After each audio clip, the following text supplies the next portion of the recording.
Yeah. Well, yeah, I mean, I guess I thought I'm going to dance forever, right? That was like I was zoned in, so focused, like I will be a professional dancer. I will work as a dancer.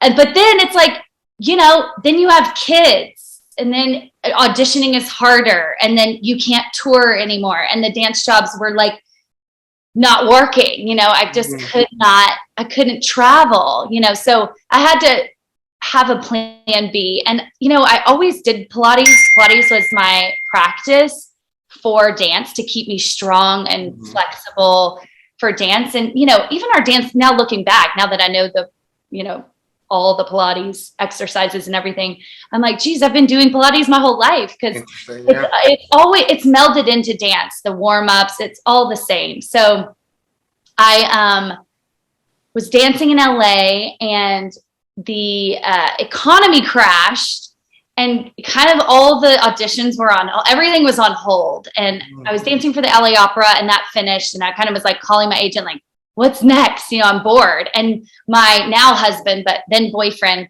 got a job in Portland, Oregon. He's like, I'm moving to Portland. You should come and blah, blah. My agent was like, go. And I'll call you when it gets busy again. I was like, okay.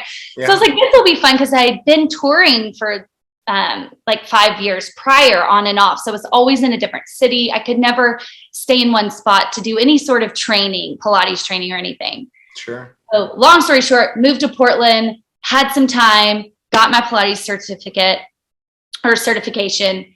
And then I realized Portland, the rain was killing me slowly. I just was getting so depressed and I wanted to dance again. I just wanted to be back in LA. And so I just randomly got on Craigslist and there was an ad for a Pilates instructor that had a dance background. I was like, oh, okay, this is my job. This is going to get me back to LA. I met this woman, Andy Hecker, who started a very popular studio in West Hollywood called Ballet Bodies.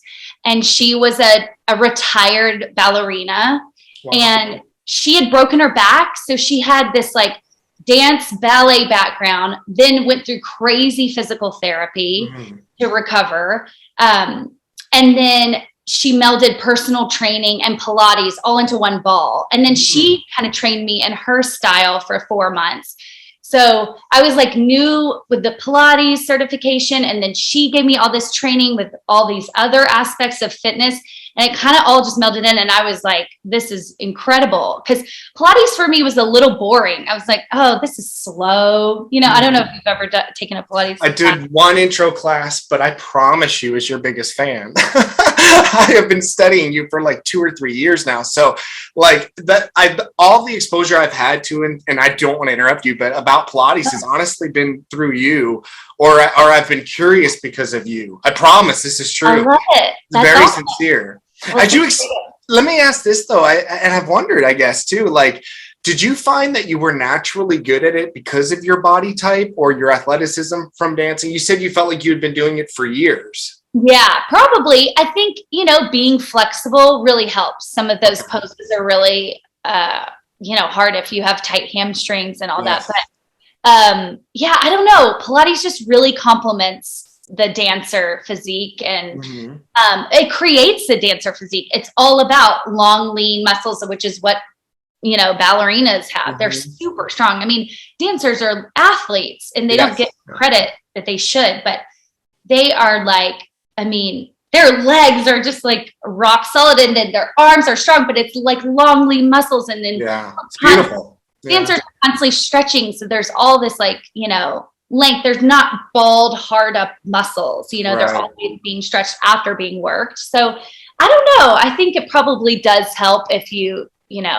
have a dance background. It's probably easier. But, what most people don't realize is that a man created Pilates. Joseph Pilates created this. And like, he was crazy. Like I've seen you post pictures. He was short and trained until he was like a million or something. Yeah. Yes. Yeah.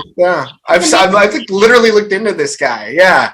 But I was fascinated by him in particular. And I guess again, which hopefully helped in some way lead to this conversation too, was because like in my chosen sport, you know, it was wrestling and now BJJ, I've had every injury there is to have.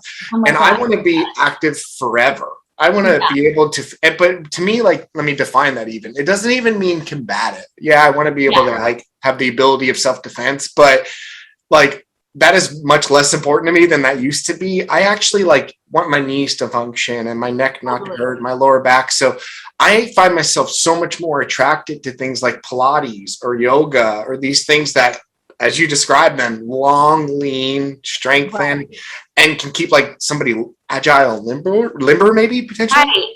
Mm. Well, and the thing with Pilates is it's really focused on the smaller, stabilizing muscles. Like it's all about Yeah. shoulder stability, pelvic, stability, all these like stabilizer muscles. So we're really concentrating on the smaller muscles and not just the big jacked Sure. up muscles. You know what I mean? So, Yeah. and the smaller ones I think do help prevent injury. And, I've danced for so many years, never had an injury, knock on wood, Knock but on wood. Yeah. yeah, but I really think that Pilates has, helped me in so many ways, just keeping everything, I don't know. Healthy, I'm sure. Well, first of all, you haven't